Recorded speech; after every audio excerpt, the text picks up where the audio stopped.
Salut et bienvenue sur le podcast du blog lesdessinsanimés.fr avec à ma droite Nico et à ma gauche Manu.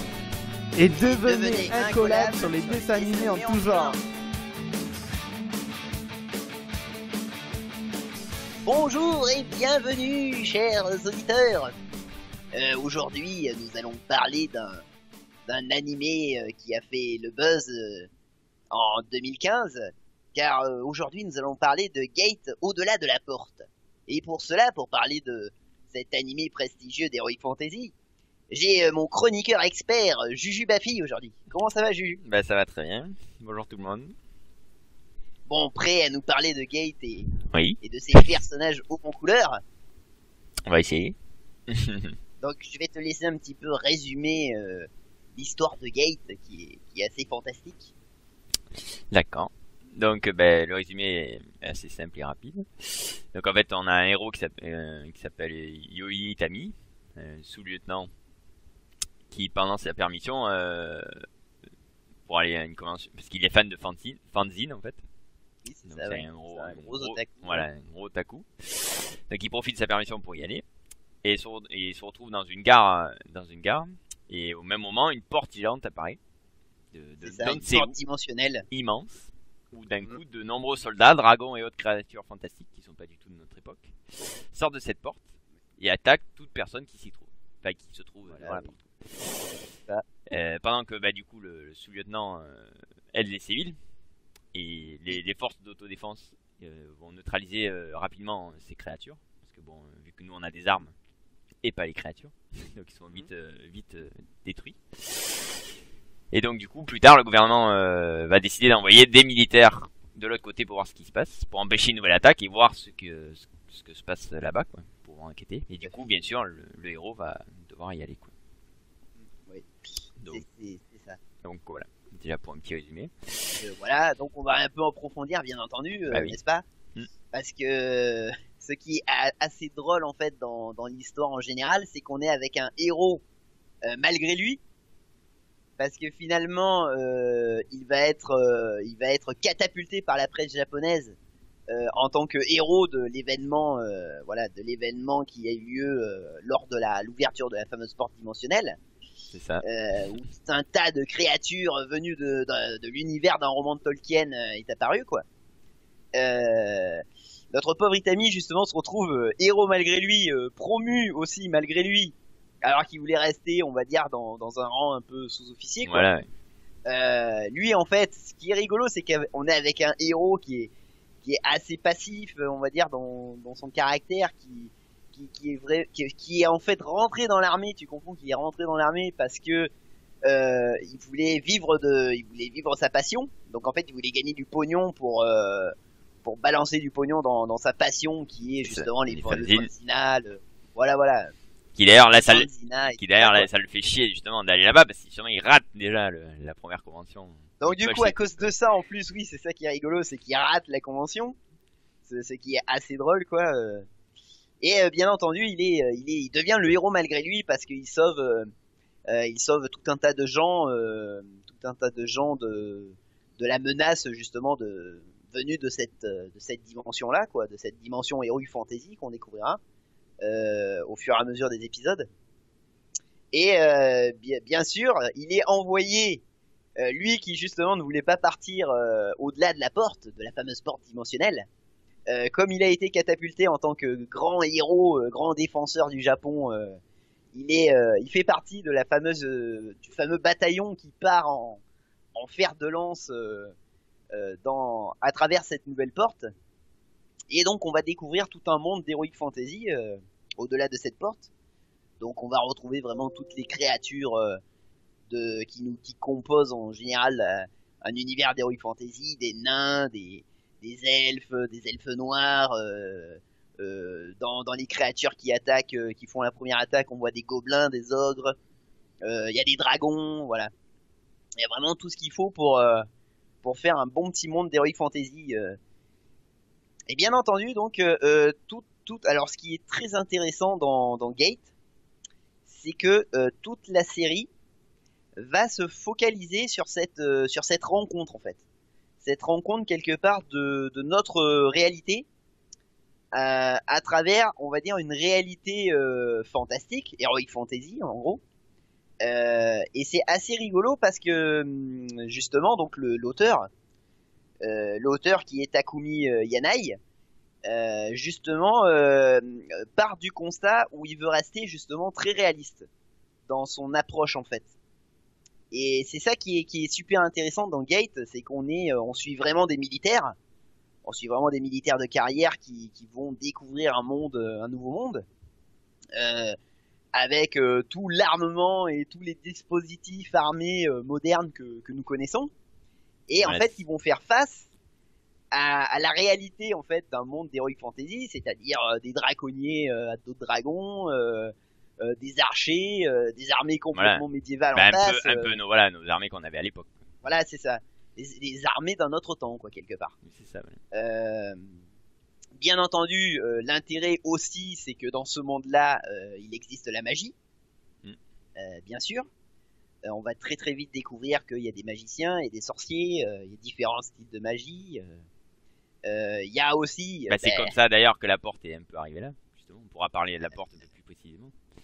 Oui, tout à fait. Elle peut être créée, elle a été réalisée par ou un dieu ou ça peut être réalisé par un dieu ou un magicien de rang justement. C'est ça, oui, c'est ça. Et en fait aussi, on apprend que la porte, c'est pas la première fois qu'elle arrive ici, quoi, qu'elle s'ouvre. Voilà, on apprendra bien entendu que cette porte-là apparaît apparemment dans différents mondes, différents univers. Ouais. Et par contre, si elle reste ouverte trop longtemps, il peut y avoir des flux d'espace-temps qui entraînent des événements catastrophiques dans les deux mondes. D'ailleurs, on le voit aussi dans les... Enfin, voilà, petit aparté sur la porte, qui est quand même... Dans la fameuse porte. Porte dimensionnelle qui est au centre de tout, finalement. Oui, voilà, oui, c'est ça. Du coup, bien entendu, c'est très intéressant parce qu'il y a aussi un côté, donc du coup, qui dit réalisme, dit un côté aussi... il y a vraiment un côté dans Gate qui est super intéressant, là aussi, qui est le côté un peu plus géopolitique. C'est-à-dire tout ce qui entraîne la diplomatie entre les deux mondes qui va commencer un petit peu à se structurer, on va dire.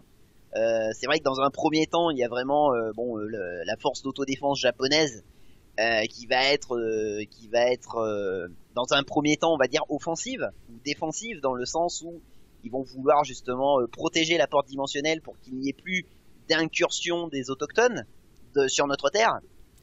Bien entendu, ils vont se confronter au fameux empire qui régit justement, le monde d'Heroic Fantasy, et très très vite en fait, ça va se calmer dans un temps, et notre fameux héros va partir avec son escouade en reconnaissance dans ce fameux monde.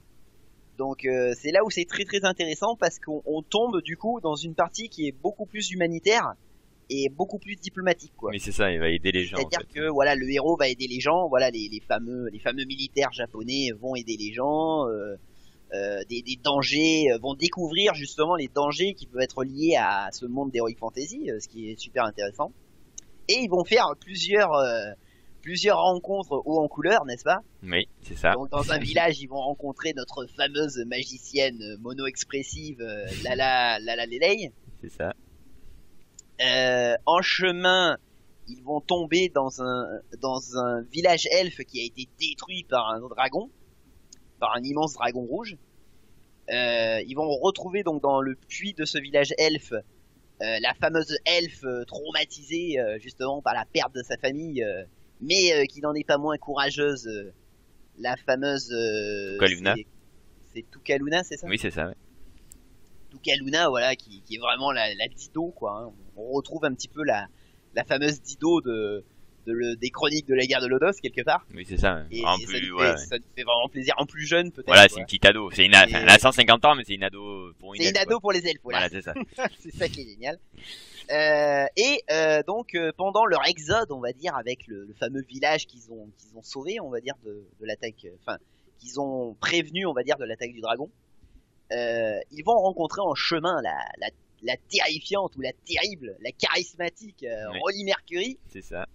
Voilà, qui est en fait une prêtresse, mais en même temps aussi elle est une demi-déesse immortelle, enfin vraiment le personnage badass s'il en est, quoi. adepte de la mode gothique Lolita. C'est ça. Et elle a bientôt 1000 ans, et c'est comme une ado, pareil aussi. Et elle est armée d'une hache qui fait 2 fois ou 3 fois sa taille. Enfin, Ouais, c'est une genre de faucheuse. Ouais, c'est le personnage bourrin par excellence, comme les adore Juju, quoi. C'est ça. N'est-ce pas? Bien bourrin, mais c'est ça. Donc on est vraiment servi, quoi, justement, avec la petite équipe. Donc une petite équipe, bon, bien entendu, un petit peu plus tard, il y a aussi la princesse Pina Colada.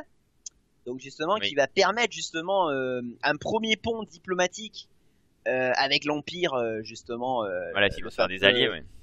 Voilà, la fameuse princesse du fameux Empire qui régit un petit peu ce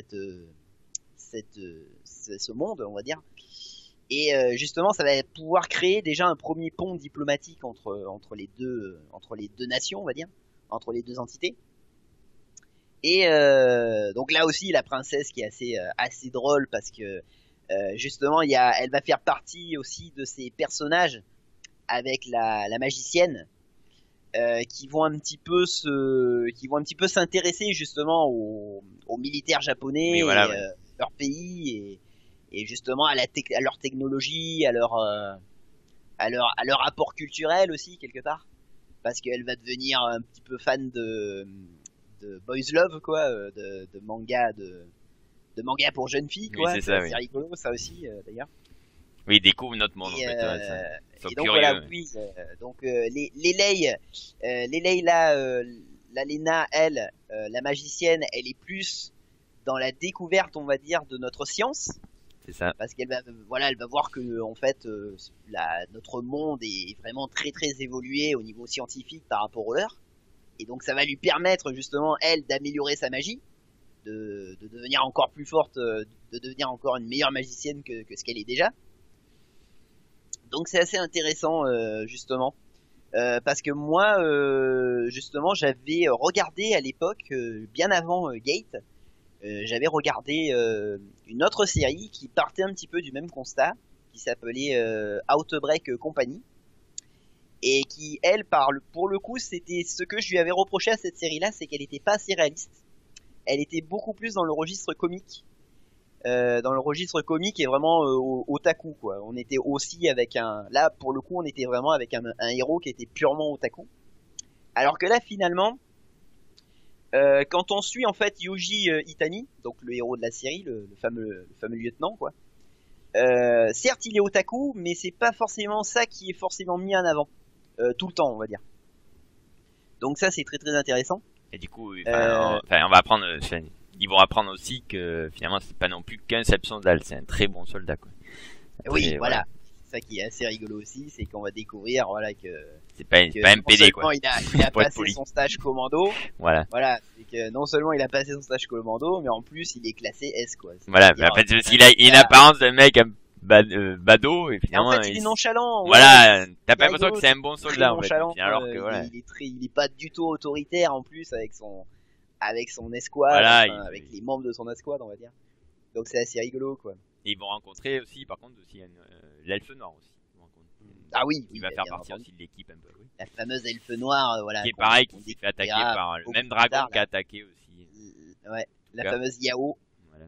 Du coup, ils vont. La fameuse ils vont Yao se qui friter un d'ailleurs. dragon, Ah oui, d'ailleurs. alors c'est ça qui est très très intéressant aussi, c'est que au fur et à mesure, dans leur mission, on va dire dit humanitaire, c'est qu'ils vont en fait créer une ville pour les réfugiés en fait, Oui, c'est vrai. les réfugiés du monde d'Heroic Fantasy.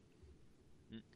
Donc ça aussi c'est assez intéressant parce que la ville va devenir immense et va aussi permettre aussi un petit pont culturel entre les groupes, entre les groupes humains. Ça va aussi permettre aussi un métissage, ne serait-ce qu'au niveau des peuples justement qui composent la planète Heroic Fantasy. Parce qu'on va retrouver un petit peu toutes les races là-dedans, les Warrior Bunny par exemple, Oui, voilà, oui, les fameuses Warrior Bunny, les femmes chats. Mais derrière, je crois que même un des acolytes de soldats du héros, qui est d'ailleurs, je lui dis justement, t'as une chance de cocu, parce que c'est un peu ton rêve, quoi, d'avoir tout ça, quoi, des elfes, des machins tout autour de toi. Oui, c'est ça, oui, Mais oui. lui, presque, ça le fait chier, enfin, pas ça le fait chier, parce que c'est les coltines tout le temps, mais là, tu vois ce qu'il a envie de dire, mais peut-être la chance que t'as, quoi. C'est ça, En fait, on découvre assez vite que dans l'escouade, dans la fameuse escouade de Itami, en fait, ils sont deux otaku, en fait. Oui, c'est ça, voilà. Il y a un des chauffeurs qui est aussi un otaku, le chauffeur d'Itami, c'est un gros otaku, ils s'entendent très très bien d'ailleurs, les deux. Et en fait, quand la première fois qu'ils trouvent Tukaluna Marceau, Voilà, ils sont comme des oufs, quoi, hein. Ils sont là, oh, putain, une vraie elfe et tout, avec des vraies oreilles et tout. Enfin, c'est assez rigolo, quoi. C'est ça. Et d'ailleurs, on se demande presque si c'est pas pour ça qu'il la sauve, mais bon. Oui. C'est pas être mauvaise langue, mais bon. Et surtout qu'en plus, là, au fur et à mesure, on s'aperçoit que un peu les filles commencent à un peu être amoureuses du héros, quoi. Oui, tout à fait, voilà, oui. C'est ça, le combat voilà. Comme par là, il y a 4 filles. Voilà, il y a quatre héroïnes, en fait, qui gravitent autour de Itami, et ça, en effet, ça se transforme petit à petit en manga harem, quoi. Oui, oui, surtout que lui est adulte et elle c'est un peu ado, donc lui il est un peu gêné. Tu vois le malaise à chaque fois, mais surtout Rory Mercury qui est complètement incontrôlable, quoi. Ah oui, et le pire c'est qu'elle est incontrôlable parce que justement elle est surpuissante, ils peuvent rien faire en fait, ils peuvent pas l'arrêter en fait. Parce qu'elle est tellement puissante oui, tout à fait. En fait, en plus elle a des pulsions de faim, de sang, quoi. Elle a besoin de se battre, donc des fois elle part à l'arrache en combat, alors ils sont là, merde, faut pas qu'elle y aille, quoi. Oui, tout à fait. Elle est régie par des espèces de pulsions de meurtre. Voilà. Du coup, ils ont même pas besoin de l'armée, elle toute seule, elle fait tout le boulot. Ben, c'est ça, c'est une armée à elle toute seule. Voilà, donc du coup, quand l'autre elle dit je vais être amoureuse de toi, c'est pas trop quoi dire. S'il a vexe, il a peur de se faire buter, quoi. C'est ça le truc aussi, quoi. C'est un peu ça. C'est ça qui est rigolo. C'est vrai que c'est un personnage assez rigolo. Donc, on va un petit peu parler de l'anime. Alors bien entendu, l'anime, il est tiré en fait. Alors au départ, Gate, au-delà de la porte. On va vous faire la traduction française parce que prononcer en japonais, c'est impossible. C'est une horreur, quoi. Donc Gate, au-delà de la porte, au départ en fait, c'est un light novel qui avait été écrit donc, comme je l'ai dit précédemment, par Takumi Yanai. Et en fait, ça fait très longtemps en fait. Le light novel, il existe depuis 2006. Et en fait, ils ont fait et en fait, c'est sorti d'abord sur Internet. Il a fait une version papier. Donc l'auteur a fait une version papier en 2010. Et en fait, en 2011, ils l'ont adapté dans un premier temps en manga. Donc bien entendu, le manga, donc le Takumi Yanai, a été rejoint par Satoru Sao au dessin pour faire le manga de Gate. Et en fait, donc du coup, ça a donné en 2015, pour ceux qui ont un petit peu regardé la série à cette époque-là, ça a donné donc une série animée qui est de très très bonne facture. Hein. Le réalisateur d'ailleurs, c'est Takahiko Kyogoku, qui a été aussi qui a travaillé sur Gundam Unicorn et Fairy Tail. Donc c'est quand même bon pour Fairy Tail, quand même c'est un gros morceau, quoi. Et bien entendu, pour assurer le chara design et l'animation, on retrouve un vétéran, on va dire, de ce milieu-là. C'est Jun Nakai, connu pour avoir fait récemment Marduk Scramble et Sacred Blacksmith. Donc il s'éloigne un petit peu d'ailleurs dans l'anime. Il y a pas vraiment le même dessin que dans le manga. Si on est dans les différences un petit peu entre les deux. On va dire que l'anime, le manga plutôt, il a un dessin semi-réaliste, on va dire. Alors que le chara design de l'anime, il est beaucoup plus académique et un peu plus réaliste, on va dire. Par exemple, il y a des personnages qui ressemblent pas trop, on va dire, à la version manga. Par exemple, Rory Mercury, elle ressemble pas du tout. Elle ressemble pas du tout à ce qu'elle est, par exemple, dans l'anime. Ensuite, il faut savoir, alors pour les amateurs de la série, s'ils veulent en savoir plus, moi je leur conseille vraiment de se lancer dans la lecture du manga, parce que justement, il y a beaucoup plus de trucs dans le manga. Il y a beaucoup plus de scènes, par exemple, il y a des scènes qui ont été énormément éludées dans la version animée. Comme par exemple Par exemple, quand Itami rencontre pour la première fois la communauté des elfes noirs, en fait, il y a toute une découverte, on va dire, de leur communauté, qui a été d'ailleurs coupée dans l'anime. Hein. Itami, il arrive chez les elfes noirs, il compose une équipe et il trace pour aller buter le dragon, quoi. On va pas en parler de l'équipe, mais... Ah bon, bah écoute, oui, ça t'a un peu déçu, mais bon. Bah, pour des elfes noirs, merde, quoi, une équipe. On aurait dit des... comprends, oui. Ouais, on va pas être méchant, je vais rien dire, mais des quiches. Voilà, des quiches, les elfes noirs dans Game. Ouais, c'est... Oui. Par exemple, je sais que dans le manga, il y a une scène où Rolly Mercury, par exemple, on en apprend un peu plus, ou en tout cas, on voit un peu plus son immortalité, par exemple. À un moment donné, je sais qu'elle se fait tirer dessus, et on voit que c'est une espèce de Wolverine en puissance, quoi. On voit qu'elle se régénère et tout, enfin, on voit sa régénération, et justement, elle parle à Itami de la malédiction, on va dire, que peut être l'immortalité, par exemple. Ça, par exemple, on la trouve pas dans l'anime non plus. Il y a plein de petits trucs comme ça. Il faut savoir aussi, bon, pour ceux, par exemple, il faut savoir que le manga, par exemple, est beaucoup plus cru. Il y a beaucoup plus de scènes de sexe, il y a beaucoup plus, le manga est beaucoup plus violent. La série, là, pour le coup, bon, la série est quand même pas mal à certains moments, on va dire. Oui. Il y a certains faits d'action, par exemple, des forces d'autodéfense qui sont assez bien burnées. Mais il faut savoir que le manga, il est encore plus, quoi. Beaucoup plus violent, beaucoup plus de sexe. Mais voilà. Beaucoup plus, voilà, il y a beaucoup plus de réalisme aussi, voilà. Donc c'est assez, les deux supports ont vraiment un intérêt, quoi. Pour ceux qui voudraient approfondir leur connaissance de Gate au-delà de la porte. Après, ce qu'on peut dire aussi, c'est que, enfin, l'histoire un peu ce qui va se passer, c'est qu'il y en a qui vont empêcher justement le héros de faire leur projet. Donc il y aura quand même une guerre. Il y aura une guerre dans le monde. Donc l'histoire, ça va être ça. Et après, il va y avoir aussi certains des, parce qu'après, ça veut dire les elfes, enfin les héroïnes, en gros, les personnages principaux, vont aussi découvrir le monde. Ils vont les faire venir hors de la porte à la fin de la saison. Ils vont découvrir du coup le vrai monde, voilà. Pas que dans la ville qu'ils avaient créée, quoi. Bien entendu. Bien entendu. Ah oui, alors ça, moi, c'est une de mes parties. Oui, c'est une des scènes que j'ai bien adoré aussi. Voilà. Voilà, c'est la découverte. Voilà. Et la découverte, et aussi quand ils se font, c'est vu qu'ils font ils vont quand même faire des batailles, machin. Il faut je crois qu'ils font pas des crimes. Enfin, ils vont quand même être entendus par des juges. Mais en fait, c'est ça, oui. En fait, donc, du coup, ils se retrouvent tous là. C'est là la scène qui est rigolote. C'est quoi là? T'as la 500 000 ans, elle se retrouve jugée alors que presque elle en a rien à foutre, quoi. Ça c'est magnifique. Voilà, c'est la scène. C'est magnifique. Alors pour expliquer un petit peu mieux, en fait, c'est ça, justement, toujours dans le côté réaliste de Gate. En fait, c'est ça qui est génial, c'est que les forces d'autodéfense japonaises, toutes les actions qu'ils entreprennent, on va dire, dans le monde sont surveillées. Voilà, c'est un peu donc la bien police entendu, des polices, voilà, bien entendu, au moment où la commission d'enquête, c'est par rapport au dragon, hein, oui, par rapport ça, au dragon qui fait, voilà, qui a eu un massacre dans le village, il y avait eu des pertes civiles, voilà. Ils ont considéré qu'il y avait eu des pertes civiles. Et bien entendu, et voilà, le bataillon de Itami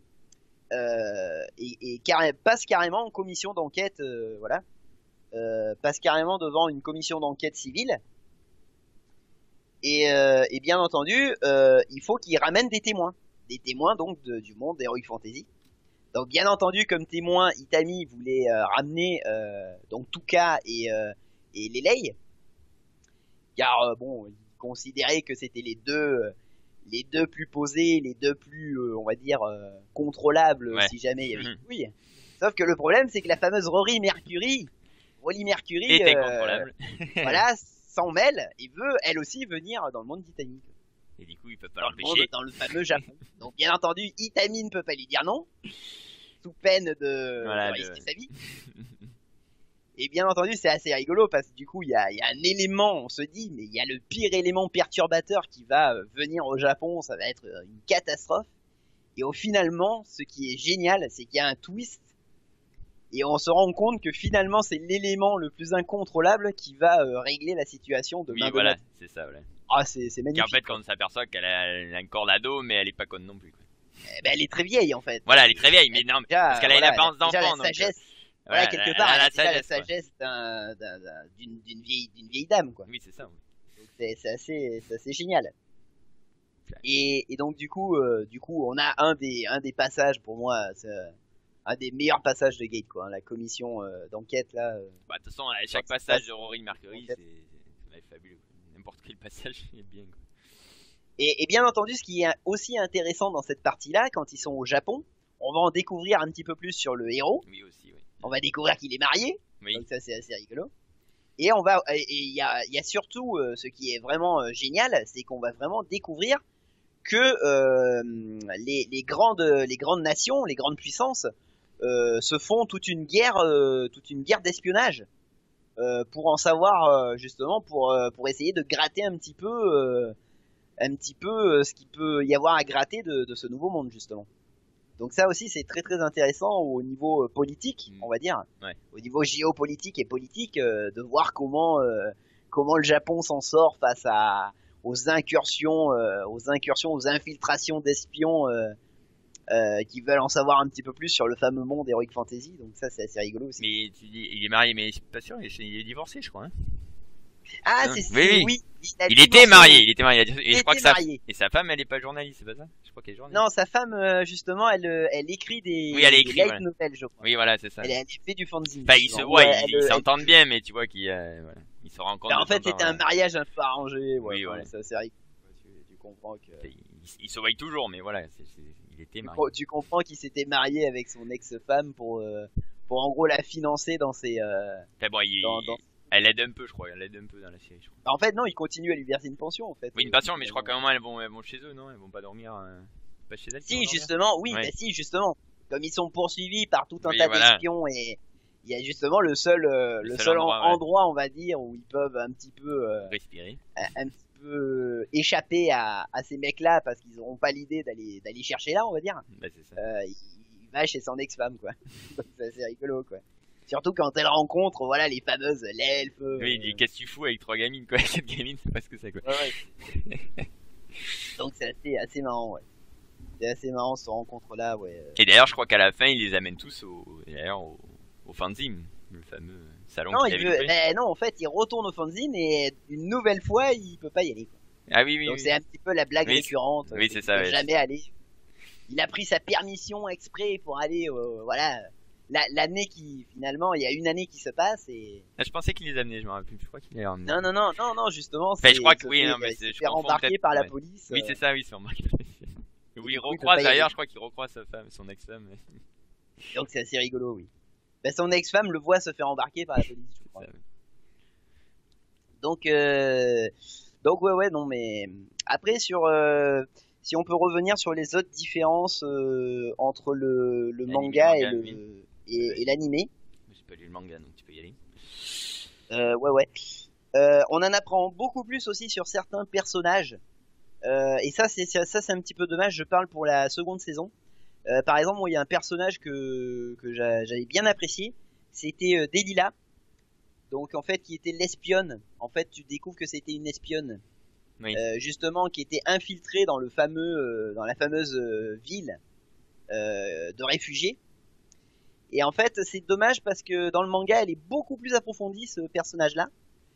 Nous, dans l'animé, en plus, c'est pas très clair. On comprend qu'elle a été commanditée, en fait, par la fameuse, donc la méchante de la seconde saison, qui est aussi une Tiger Bunny et qui s'appelle Tulé. Oui, la fameuse Tulé qui est absolument divine, de machiavélisme, je précise. Et en fait, on comprend qu'elle est commanditée par cette nana-là. Mais en fait, dans le manga, on comprend que c'est beaucoup plus complexe, en fait. Et justement, on comprend pas d'ailleurs pourquoi à la fin, finalement, il la garde avec eux et oui, c'est pas fou. Ouais. On a l'impression que tout s'est arrangé comme par magie, quoi. Alors que pas du tout. Et ça, justement, dans le manga, on en apprend un peu plus d'ailleurs. Donc, je vous conseille la lecture du manga par rapport à l'anime pour essayer d'approfondir justement tout ça. C'est super intéressant. Hein. Du coup, on peut peut-être parler des personnages. T'as fini là-dessus? On peut parler peut-être des personnages préférés. Les personnages préférés, mon dieu. Parce qu'on a dit pas mal de choses. J'en ai trop. Bon, on l'a déjà dit un peu. Déjà celle qu'on aimait, je pense tous les deux. Mais moi, mon personnage préféré, et c'est très étonnant parce que c'est assez rare, hein, mais j'adore Itami, quoi. Oui, Moi, le héros, oui, bien, j'avoue. Le héros, c'est mon personnage préféré parce que il est quelque part, on se retrouve un petit peu dans ce personnage-là, cette espèce d'otaku qui vit, qui travaille pour vivre sa passion à fond, qui essaye de fuir ses responsabilités, mais finalement, comme c'est les responsabilités qui le poursuivent, ce pauvre héros, quoi. Ben finalement, tu te rends compte que malgré tout, malgré le fait qu'il en veuille pas, ben il les accepte et il les gère plutôt bien à chaque fois. Oui. Donc c'est assez rigolo. C'est un héros qui malgré son attitude nonchalante et un peu passive, qui a quand même bien la tête sur les épaules et qui sait réagir justement avec calme et précision, quoi. C'est vraiment précision. Donc c'est assez rigolo, quoi.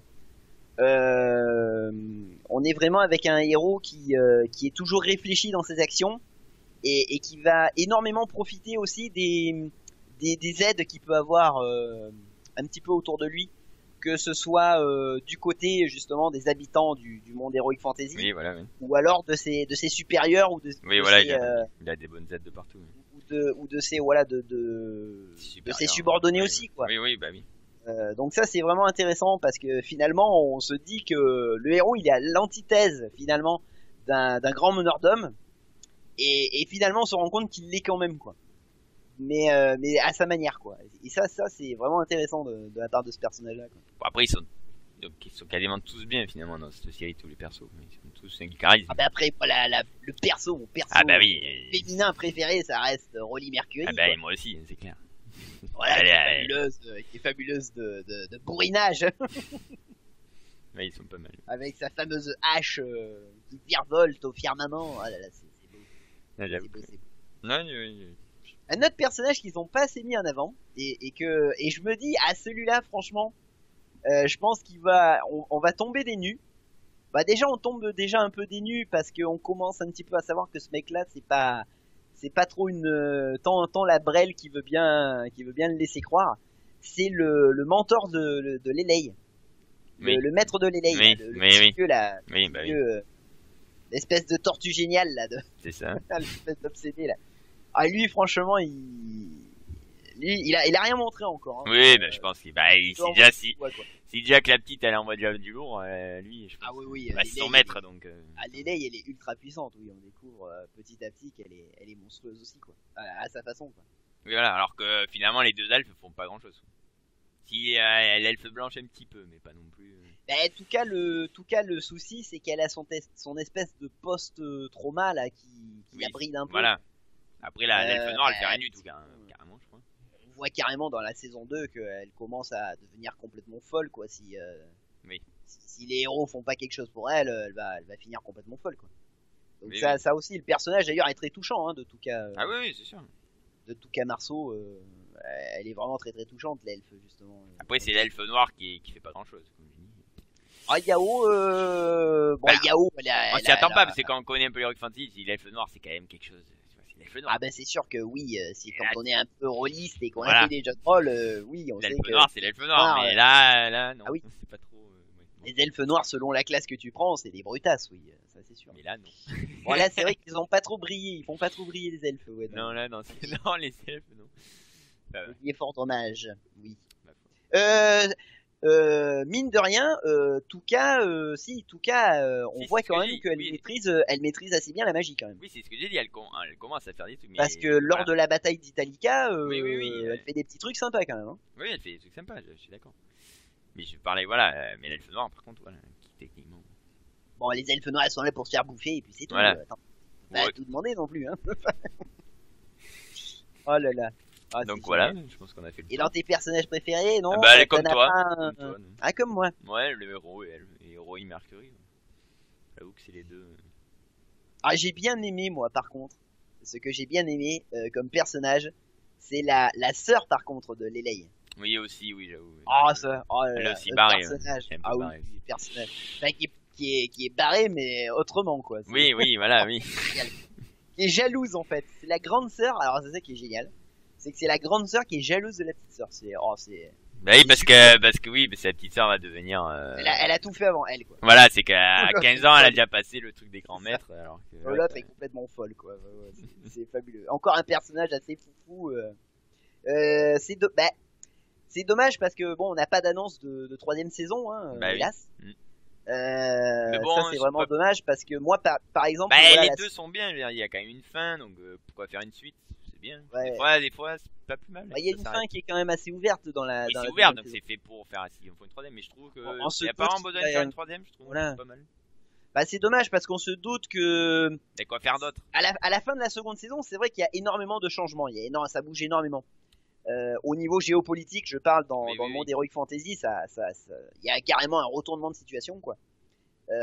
Et en fait, c'est dommage parce qu'on se dit qu'il va y avoir d'autres complots, et ça peut donner lieu à d'autres complots, à d'autres intrigues, à d'autres manigances. Moi, par exemple, tu vois, la sœur de Lelei, j'adorerais qu'il y ait une troisième saison. Et qu'elle rejoigne le groupe, le fameux groupe du héros, et qu'elle soit un peu plus approfondie, quoi. Parce que j'ai adoré sa magie, déjà. Oui. On vous laisse découvrir sa magie, mais moi j'ai trouvé que sa magie était super originale. Voilà, quoi. Il y a vraiment des personnages qui mériteraient d'être un peu plus approfondis. Ne serait-ce que certains des coéquipiers aussi de Itami. Il y en a certains qui ont été un peu approfondis, on va dire. Par exemple, la fameuse copine de Tuka là, qui sert un petit peu de médecin, qui sert de médecin du groupe, quoi, qui est Mari Kurokawa, c'est ça, qui est assez intéressante parce qu'on voit que elle, pour le coup, elle a été envoyée carrément dans la capitale de l'Empire. Oui. Qu'elle aide justement un petit peu les parias parce qu'elle soigne un petit peu les prostituées justement du quartier chaud de la capitale. Enfin, elle pour le coup, elle continue un petit peu à être vraiment ancrée dans sa mission humanitaire finalement de militaire. Donc c'est assez intéressant justement parce que elle va découvrir aussi des nouvelles choses, quoi, de par son statut de médecin, quoi. Donc pareil pour